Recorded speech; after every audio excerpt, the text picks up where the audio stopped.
How are you? So I'm near Piccadilly. Lovely to see you all.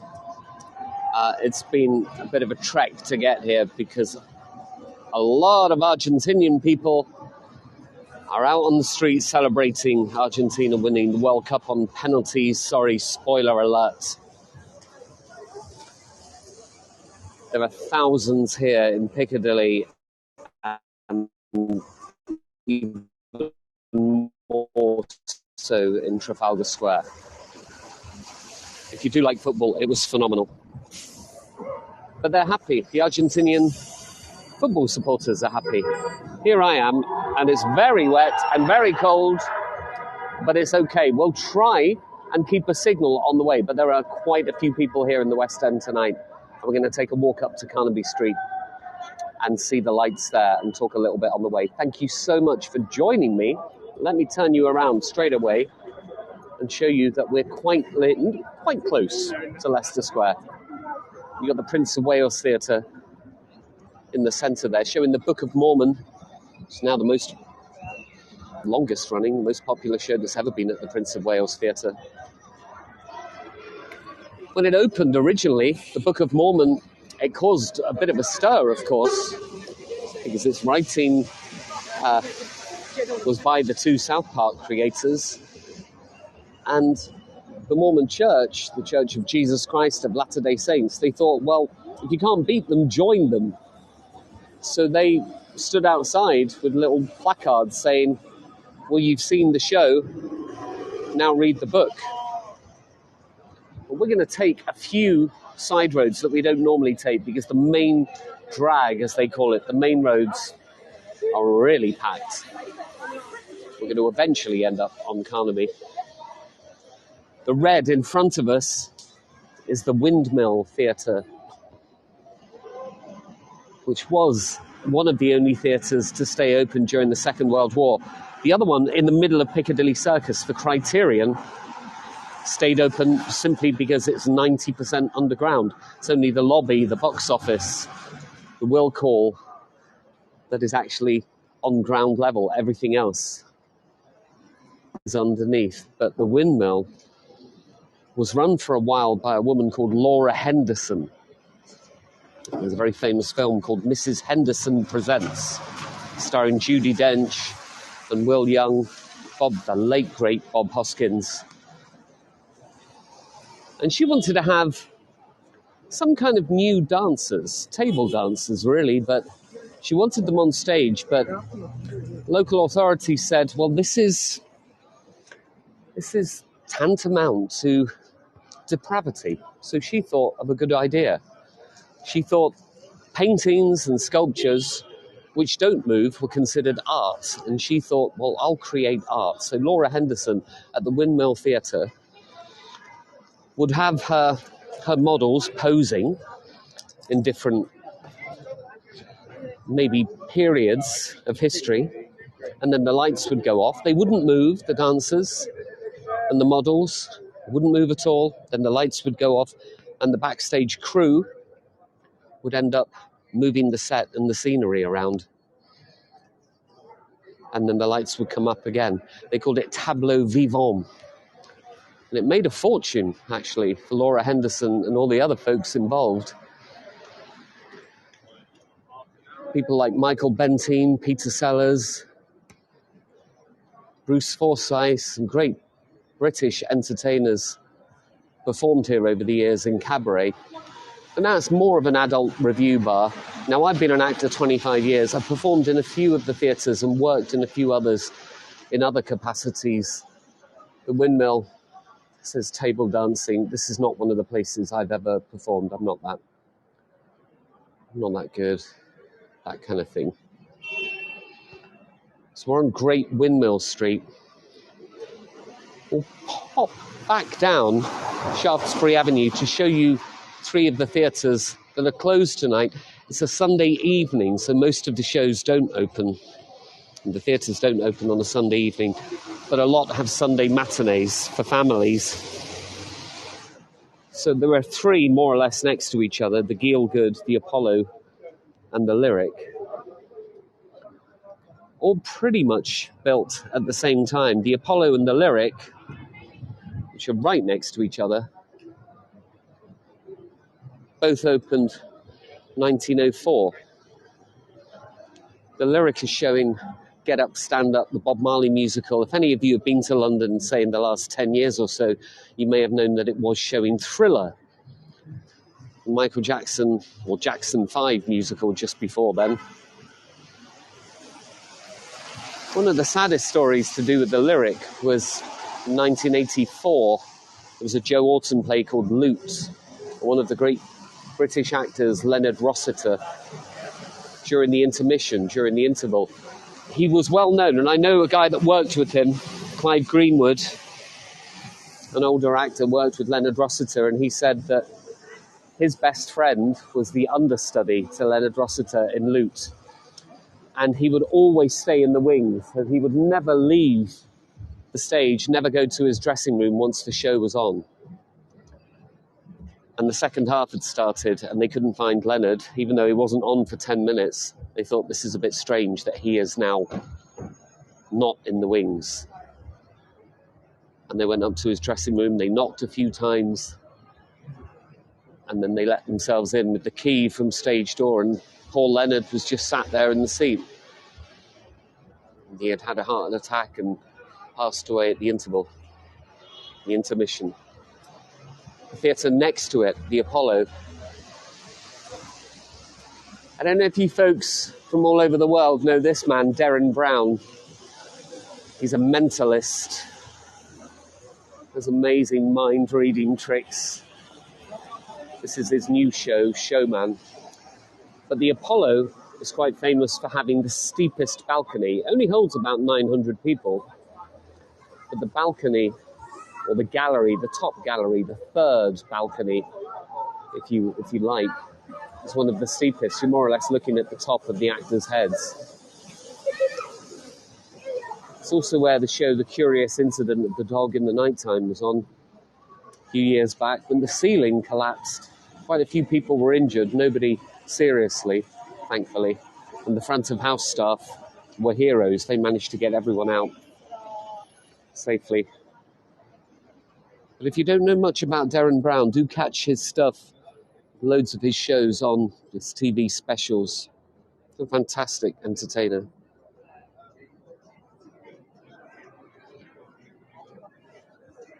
And then probably the busiest show in the West End, play-wise, To Kill a Mockingbird, which was starring Richard Coyle. Before that, as Atticus Finch. And then Rafe Spall, Timothy Spall's son, played that before. But now it's got Matthew Modine. Some of you know Stranger Things. It's also very famous for films. Turned down, I believe, Matthew Modine, some very, very famous roles. He was going to be the lead in Top Gun. He was offered it before Tom Cruise, and he turned it down because he said, I don't think I'll be able to pull off flying a plane. But the Gielgud was originally called the Globe Theatre. And then when Sam Wanamaker in the 1970s secured a plot of land on the South Bank, the Gielgud owners, at the time it was the Really Useful Group, Andrew Lloyd Webber's theatre company, they decided to change the name of this. It's a theatre royalty. A lot of theatres in this area are named after royal figures. So the Prince of Wales, the Duke of York's, the theatre just next to it. So I said there were three. There's another one just there. The Sondheim was originally known as the Queen's Theatre. And that was renamed about 6 months before Stephen Sondheim passed away. So one of the only theatres in history in the West End to be named after a theatre person while they were still alive. Of course, that's got Les Miserables. Okay, let's cut down some side roads. We're going to cut through Soho. We're going down Rupert Street. A lot of these shows would not survive without backstage crew. The word crew obviously comes from sailors. Sailors used to work backstage in the theatres from probably the 1700s on. When you went to a play in Shakespeare's day, you often said, I'm off to hear a play rather than see a show. They wouldn't have had much in the way of decoration because the same local people in the local area were going to the theatres and they demanded new entertainment. So they didn't have decoration. You'd have maybe a different play every 2 or 3 days. So if a scene was in a castle, they would think, well, why build a castle? It's a lot easier just to say, now we are at the castle, my friend, we must speak. So the acoustics were always the most important things. And then over the years, the transport systems got better. People started to travel from all over London, first of all, then all over the country, then all over the world. And shows ran for longer. In the early days, the best seats in theatres, playhouses, were in the corners where the acoustics were better. You could hear everything. You didn't need to see, and it's why we use the word audience, audio, auditorium, audition. Now they go to see a show, of course. Let's just look at the chat here. I apologise. Julie met Sam Wanamaker several times. He was a lovely man. I would have loved to have done that. Matthew Modine played a World War II bomber captain in Memphis Belle after he turned down Top Gun. That is good. That's some good info there, Mary. I'm going to use that and I'm going to claim it as my own next time. And if anybody says Mary said that, I'll say, I don't think so. Joking. Of course, I will credit you with all of that. This is Morris House. We're going down what colloquially people in the theatre trade call Sex Alley. But it's not like that anymore. It's a little bit gentrified down here. Soho used to be a bit more edgy, but now just walk down. You feel at ease.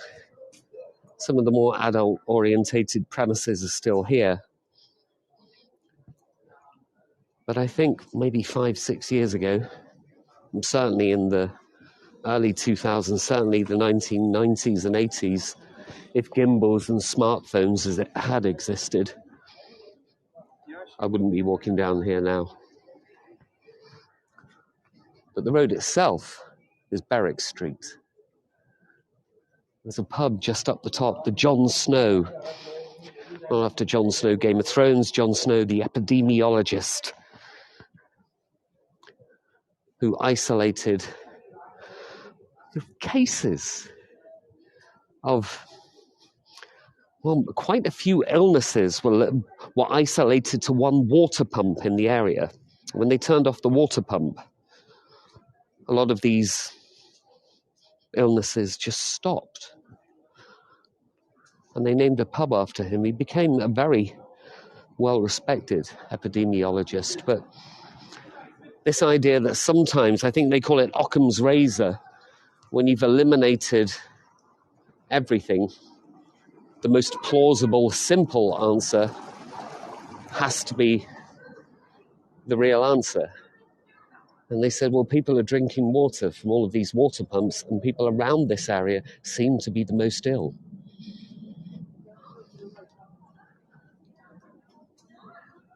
I haven't been down this road for quite a few months.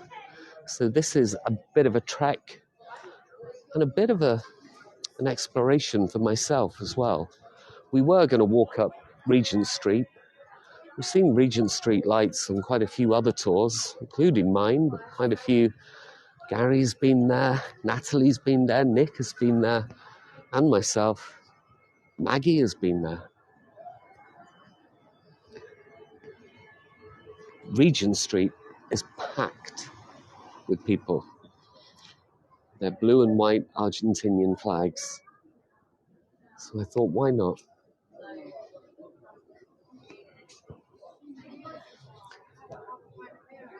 My friend, Steph, who worked at the Globe Theatre. Just want to tell you a personal anecdote. She retired today, or she handed in her resignation at the Globe. She still does a lot of walking tours. She basically trained me to be a guide about 15 years ago at the Globe Theatre. It was her final day today. And I wasn't in to say goodbye, but we will keep in touch. But this amazing woman worked at the Globe Theatre before it opened, 1993. The building was only half completed, and there are photographs of her, quite a lot of them, all over the building. She's a very unassuming woman, quite shy until she's doing a tour. And she's wearing a yellow hard hat and high-vis jacket and steel toe-capped Dr. Martin boots. She was doing tours of the Globe Theatre when it was a building site. And more or less every single guide, if any of you ever go to the Globe Theatre, was trained by Steph Tickner. So I have to give a shout out to her.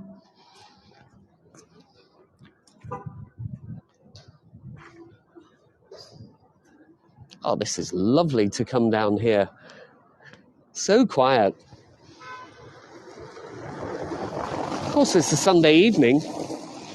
Has been very cold, but today, for once, it's been raining, which kind of proves, I suppose, that the cold snap that we've had is over, because there's not snow. It's just a light drizzle all day, which when I arrived in town about an hour ago, ended up being a torrential downpour, and I got a bit worried, but we're okay. It's the John Snow pub I mentioned. Galadriel Louise P., most of the snow has melted here. Where are you? Where are you, Galadriel? Are you somewhere in the UK?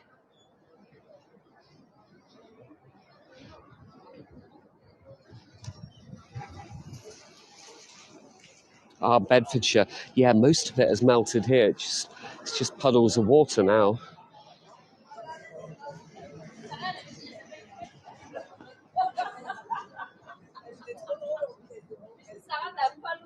Here we go. So that's the water pump here.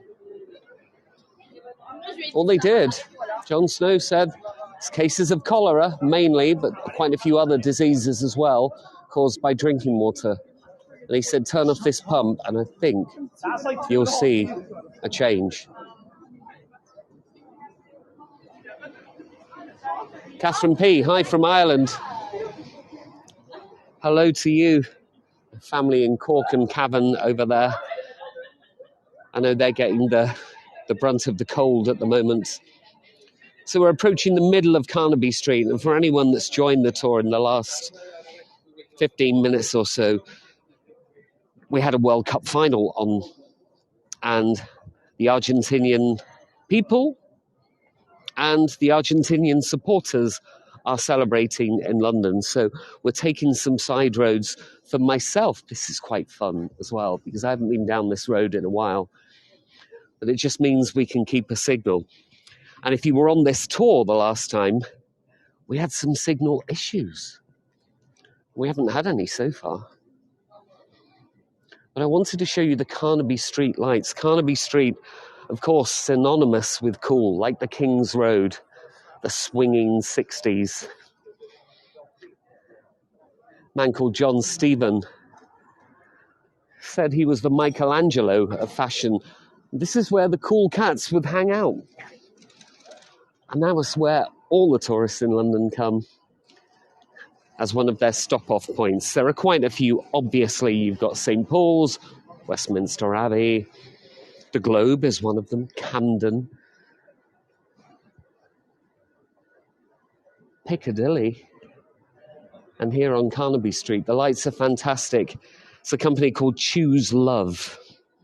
They work with refugees, rehousing them, and especially at Christmas, to give them warmth, company, some love, some food. And they're the ones sponsoring and paying for quite a lot of the lights this year. Judy visited Carnaby Street when she was here. Galadriel, as a 70s kid, would have loved to have lived in the 60s. Yeah, it must have been amazing here. Back then, it was when it all happened. Everything since, it seems, is a throwback to bygone times. We're on Broadwick Street, and this is a Carnaby Street mural here. I'm going to give you a vertical shot of this. I know you've probably seen quite a few of these on other tours. I know Natalie talks about Jon Snow. And I know Charlie, of course, Charlie London does a wonderful tour in this area. The great thing about being here tonight on a Sunday is it seems that the side roads are really quiet because the theatres have closed for the evening, and of course because the rain is out, gives everything a bit of a glisten. And I think you're going to enjoy just looking at the lights on Carnaby Street. Quite a few chains here now. They were all originally individual shops, like the King's Road. People like Vivian Westwood would have little pop-up, we call them pop-up shops now. Hey Robin, good to see you. I'll post some images to the chat before I forget. Just the way it looked back in the swinging 60s. Do I know anything about Walking Lady? Let's go back to Walking Lady for 1 second before we walk along Carnaby Street.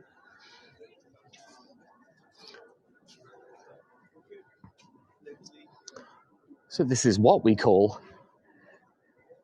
sculpture. It's Julian Opie's Shaida Walking in 2015.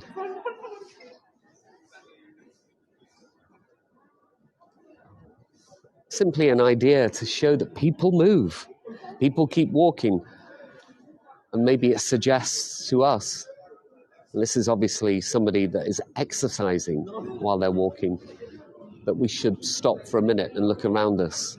But in places like Carnaby Street, it's one place people do. The one probably good thing that Instagram and TikTok and so people stand and film and they look around them. They try and get the best images.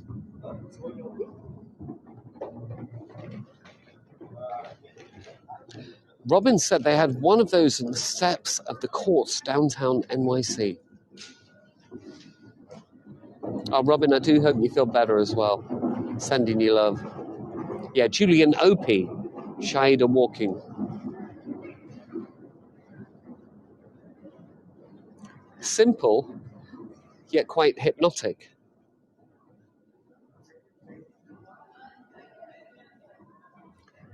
Right, Carnaby Street, Carnaby lights, while we post more images. Matthew Michael, yesterday was 1 month sober for me. Congrats. Proud of you. Good on you for that. This is a tough time for all of that, right? So I'm just literally blasting some images out here before I forget, before the signal goes. I thought, let's have a look at a few of these, and you can go back into the chat. As long as you don't leave the tour at the end, stay on the chat, scroll back up.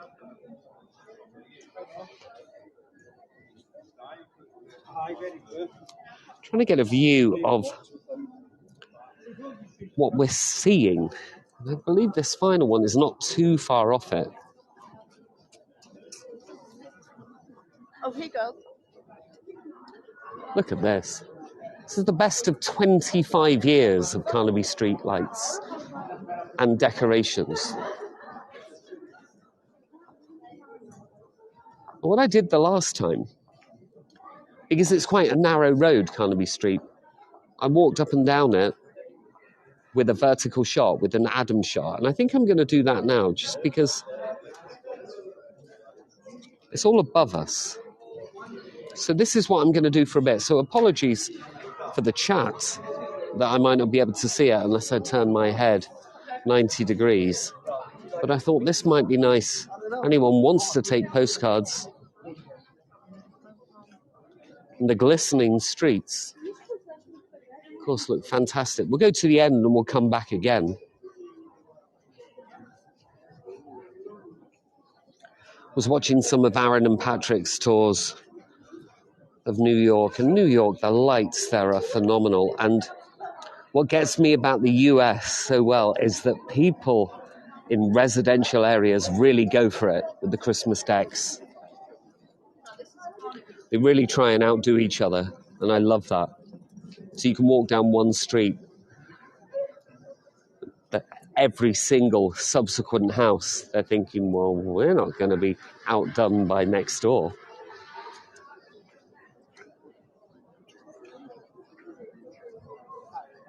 To anyone that's just joined, we're doing this a bit vertically so we can get nice views. This is Ganton Street. Literally just simple bulbs. They're so effective. We're in, of course, the city of Westminster. Central London, that's what we call it, but the city of Westminster is the local council, the local government. Then you've got Greater London, a little bit further out. These alleyways, back in the 1600s, would have been a lot smaller, a lot narrower, and the thatched roofs would have overhung. So these would have been very dark alleyways. And the idea of Christmas lights, well, the rich could afford them because they're lighting candles. There wouldn't have been any torches. These wouldn't be torch-lit streets. And they certainly wouldn't have had pavements here. They maybe would have used volcanic ash or lime plaster, maybe used ground-up nutshells, hazelnut shells, to dry out the muddy ground, and they would beat it down. And if it got a bit busy, this beaten path, you might think of taking a little side turn. And then the roads would get even darker. But if you knew where you were, you could take a shortcut here off the beaten path. That's where we get that phrase from.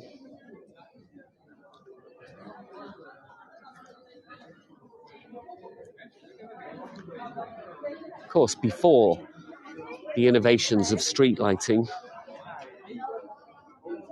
And the snow has kind of helped that in the last week.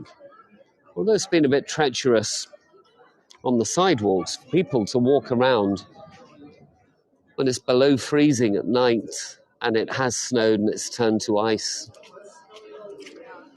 The actual snow in parks and on people's rooftops has made London a lot lighter at night, even without all of this. Catherine is lovely. I could listen to, I'm going to read this out. If you're not reading the chat, Catherine has said, I could listen to you all day, lovely voice. I thought I'd just point that out to people in case they're not on the chat. I think that's an important thing for people to hear. Carnaby welcomes the world. Of course, we're welcoming everyone back. It's been tough times. You see, a lot of these people are facing me. So we're kind of walking against the flow, but I'm going to turn around in a sec and we'll go back down.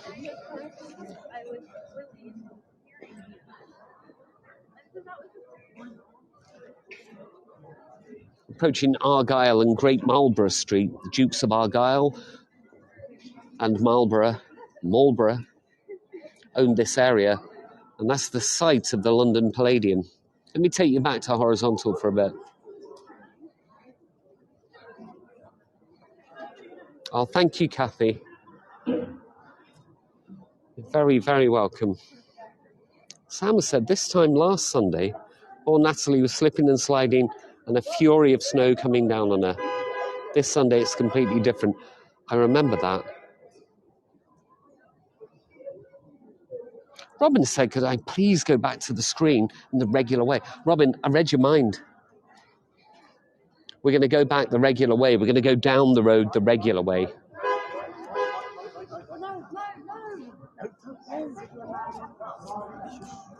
Natalie, a tour with Natalie is magical anyway, isn't it, Tish? But in the snow, that's going to be something special as well. So London Palladium has their wall of fame by stage doors. So they've got people like Bing Crosby. They've got Ken Dodd. We've got a little singer named Frank Sinatra, Tom Jones, Cilla Black, Cliff Richard.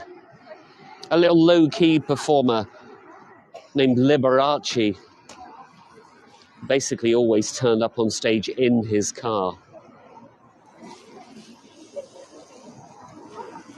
Mary said, my Heygo anniversary is coming up. How does it feel? Thank you for reminding me. So, 22nd of December last year, I did my first tour for Heygo, which was a tour of the South Bank, Shakespeare's Globe area. Now, stupidly, I had about 57% battery. And the battery ran out just before the end. And the battery on the gimbal, which I hadn't fully charged, went out as well. The whole thing went vertical. The whole screen went dark. And I think I said at the end of the tour, it's all going dark. And then the tour cut out. And I think people had thought, oh, he's jumped in the river. He's gone. That's it. He's done one tour. And he's had enough. He's just gone for it. But I learned from that. I learned that having your location on, having your internet, mobile network on, and videoing at the same time, you need 100% battery. You live and learn, right? I've learned so much in 1 year. So 1 year anniversary, 1 year Heygo anniversary. That'll be 22nd, and I'll be reading The Signal Man by Charles Dickens. That'll be live from home with a video of a deserted train station at night. So that will be very atmospheric. And also, it's just been 200 tours. So I've just had my 200th tour. And that was, I think, the second of the Christmas carols that I read recently. Oh, thank you, Tish. Thank you so much. So when I said a few moments ago that people are facing me as I was walking up the street, now I'm walking down. I would call it down Carnaby Street. It feels like there's a slight angle down. And everything is facing us now.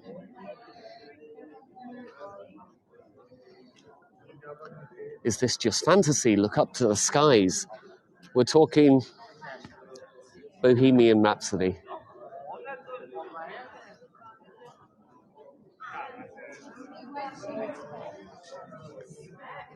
There's something to be said for snowflakes and lights in general. But when you see robins,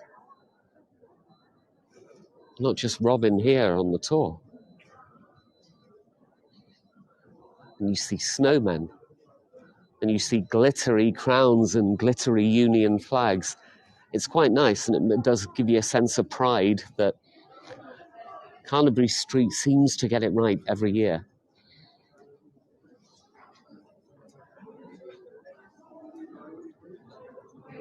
By the way, the London Palladium, which we just passed, which opened in 1910, is considered the home of Christmas pantomime.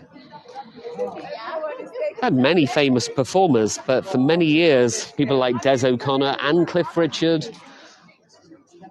they all performed pantomime there, and it seems to have gone back to the home of pantomime. It's had a lot of musicals in recent years, but when the first lockdown happened in March of 2020, the first shows they had back were pantomimes. They wanted to recoup something that they had lost. And pantomimes traditionally normally don't have the 8 shows a week that a regular play or musical have. The regional pantomimes normally have 10 to 12 shows a week, and that's what they were running at the Palladium. So they ended up making a bit more money, recouped some of the losses from the COVID lockdowns. The idea of pantomime, to have a principal boy, which is normally a girl dressed as a male character, so Dick Whittington or Aladdin would normally be a girl as a male part. And then you had the pantomime dame, which was normally a middle-aged man dressed as a woman. And they were a kind of cameo part. And it caused maybe a bit of uproar at the time, but that was Victorian times when it all started. There was a lot of hypocrisy in the theatre world, a lot of censorship, and the idea of men playing women and women playing men, until somebody pointed out that Shakespeare was doing exactly the same. In Shakespeare's play As You Like It, there's a female character, Rosalind or Rosalind, who goes in disguise as a man in the story. Later on, he disguises himself as a woman, and then somebody says to her, why don't you disguise yourself as a man? So it would have been a boy originally playing a woman, playing a man, playing a woman. Patrick Stewart did that, indeed. Look at that. Sam has said, they say if a robin came into your garden or up to your window, it's a relative from heaven coming to say hello. I love that. I have a community garden, an allotment, so a garden that I drive quite close to where my mum lives, about 10, 12 miles from me. When I have my shovel and my spade out, about to do a bit of digging, and a robin lands on it, I often think of my father, and I think, because it was his allotment. And I inherited it and try and keep it going to kind of keep him in memory, which is, it's impossible to keep him out of the family's memory, really.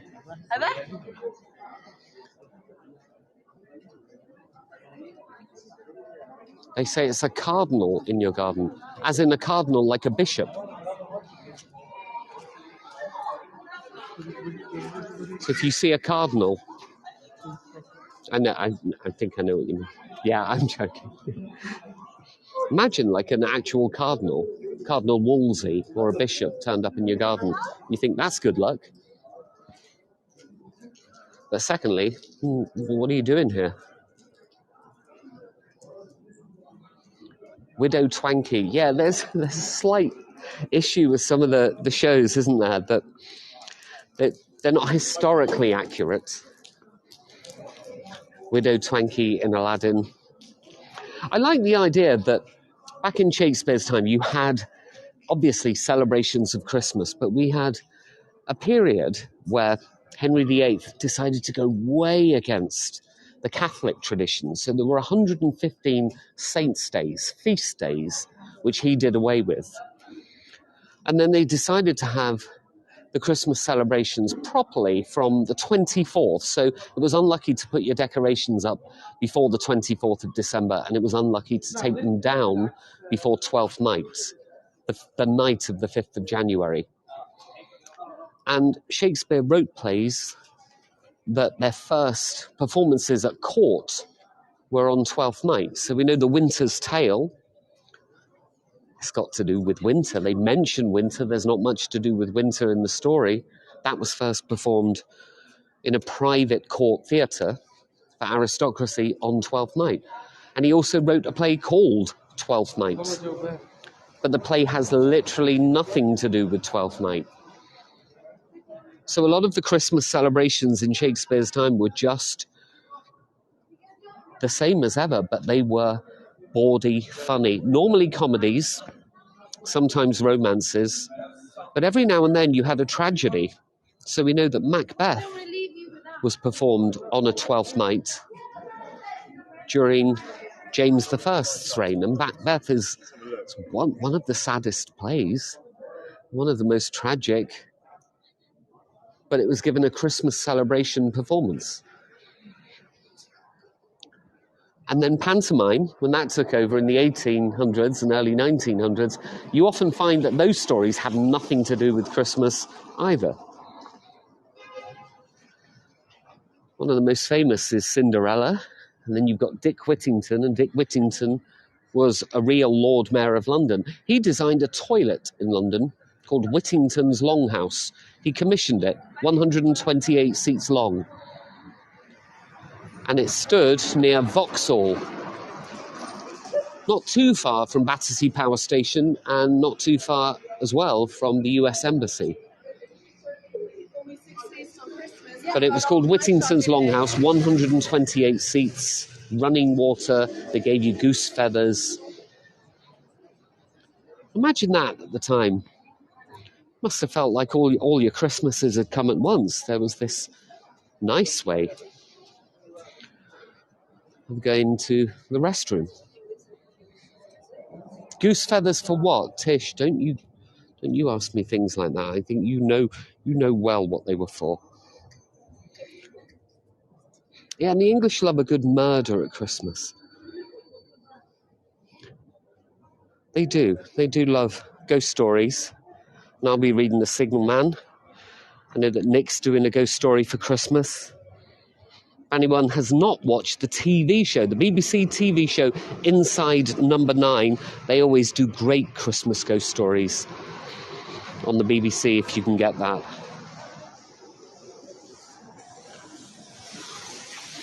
The idea of turkey is the thing that we now eat at Christmas.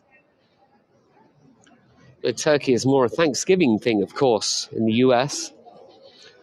That was probably all to do as well with Puritans and Catholics, and the idea of saying, well, the Catholics were eating turkey, we need to kind of take that away from the Christmas celebrations. So it became something in the US that was more associated with Thanksgiving rather than Christmas.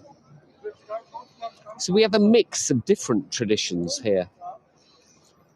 The Christmas trees, the Romans were doing that. They were bringing in greenery in the winter into their homes. They were bringing in yew and laurel and ivy, different trees.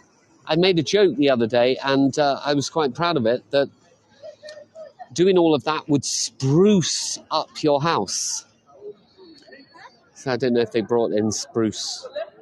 I was quite happy with that. I noticed there hasn't been any laughter on the chat, but that's fine.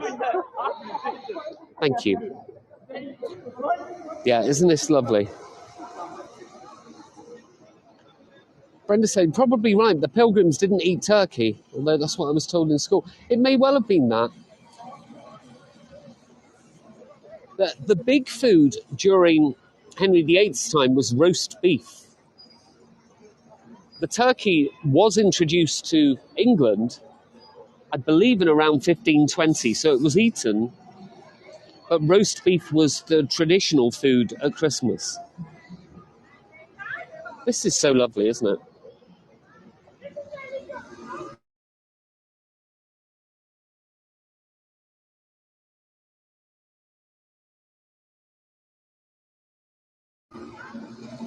We're on Regent Street. Most of the buildings, the Royal Pavilion in Brighton, quite a lot of the area around Regent's Park near Baker Street. Most of the buildings now are in that design, but they're not John Nash buildings. But Regent Street always have these angels. And what we're going to do is walk up just around the corner towards Piccadilly. But if you were with me at the start of the tour, you may have seen that there was an enormous crowd of people celebrating a victory in the World Cup. If you haven't watched the match, I shouldn't really say, but it was a phenomenal game of football or soccer.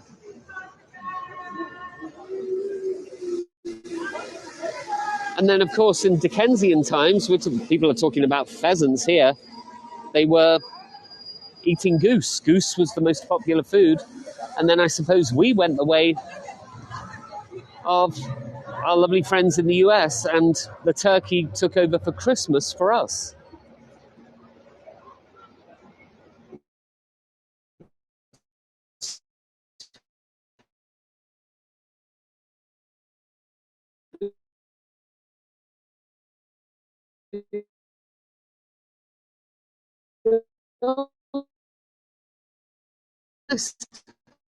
Some people,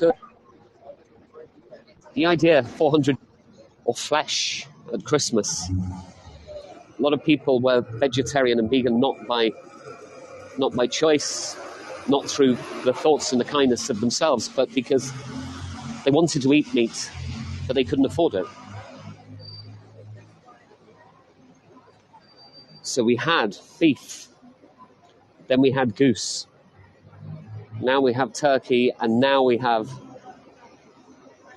aluminum and aluminium Christmas trees indoors. And I read a long article the other day about what is the most ecologically sound thing to do: to have a fake tree and keep it for 20 years, or to have a real tree and cut it down. And the article ended up saying, if you've got a tree for 25 years, then environmentally, it's worth having a fake tree. But if you get a new fake tree every couple of years, not worth it at all.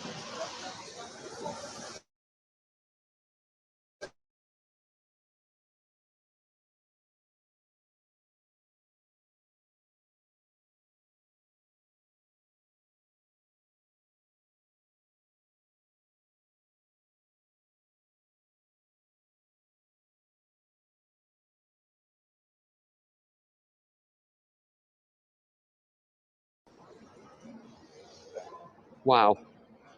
Okay, we should be back. So just refresh again, anyone that can hear this. It's dipping in and out.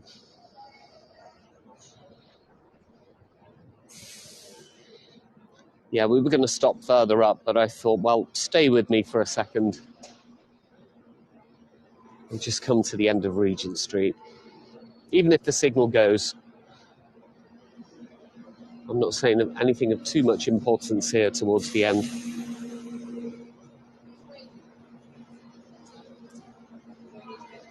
The idea of the 12 days of Christmas. To think that now, I think Easter Sunday ends, and a couple of days later, people start planning for Christmas. Some people. I know there's one shop, there's probably a few, but one in the US, in a small town. It's called a Christmas store, and it stays open all year round. Some people love the vibrancy of Christmas, and the lights and the loudness, and the dancing and the feasting. And a lot of people are fans of in a strange way, I think I am as well, the melancholy of Christmas. That it can be peaceful as well. But the melancholy to remember those long gone, people that we miss, and maybe people less fortunate than ourselves.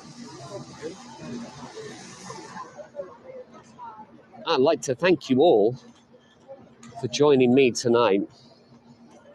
Let's have a look at more at the chat.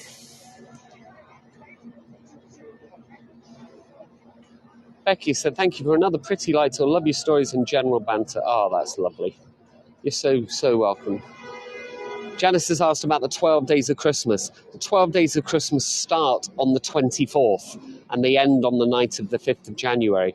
It's supposed to be the journey of the three wise men, the three magi, the three kings, who know that this child will be born, the Christ child, and they go on this pilgrimage to visit him.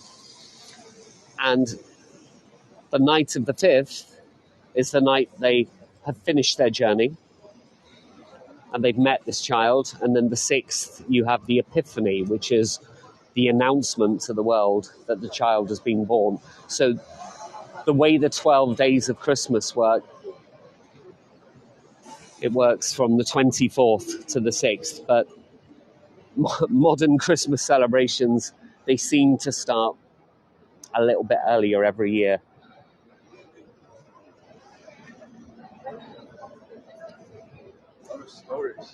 Okay, so we're approaching Piccadilly. Yeah, the wise men bringing gifts, gold, frankincense and myrrh. Somebody made a joke to me once that gold and frankincense were the two real gifts. And the third gift, the third wise man, didn't know what to give. And they said, what are you going to give as a gift? And he said, myrrh. And they said, okay, myrrh, that's what it's going to be. Yeah, so it's not a bad one. Thanks, sorry though. It's quietened down a bit. Probably about 1,000 people here earlier. They're Argentinian flags. I'm not saying that Argentina won the World Cup. I don't want to be a spoiler, but... And the hooting is to do with that as well. Spreading the mirth with that one. Yeah, you'd think a baby would prefer rattles. I made a good joke the other day as well that I think some people appreciated that I had a bit of cramp in my foot before I started doing one of the readings, the Christmas Carol readings. And I said, oh, it might be Krampus, which I thought was quite funny.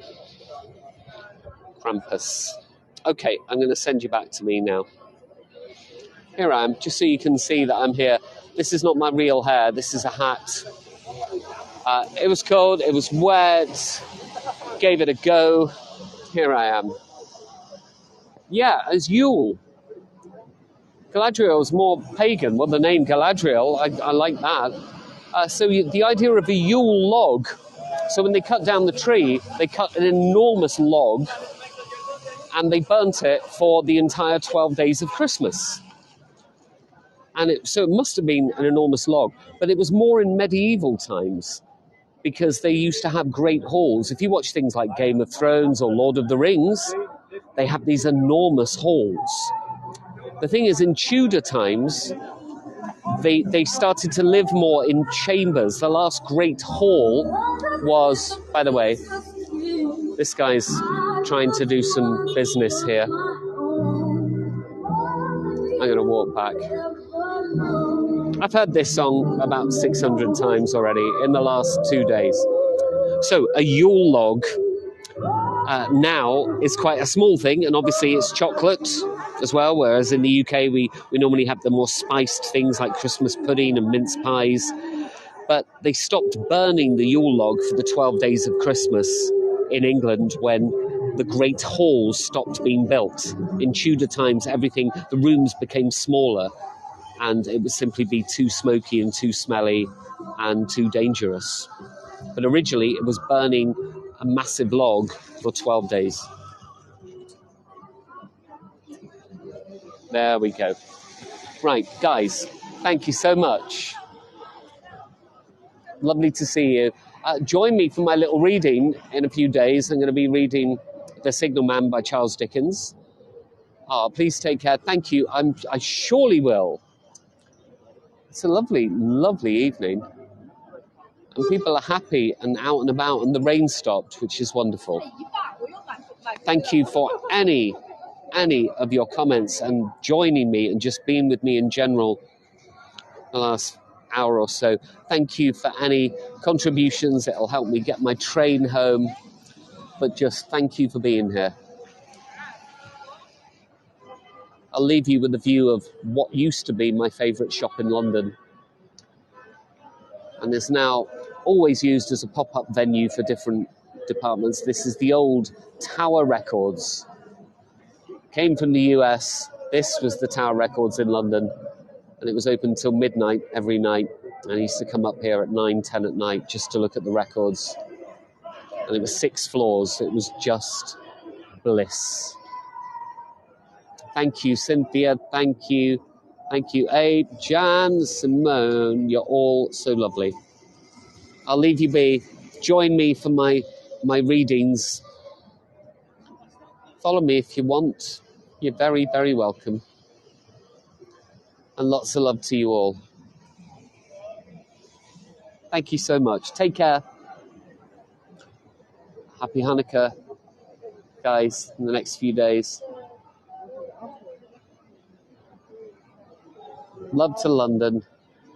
Love from London to all of you. Take care. Thank you. Bye-bye.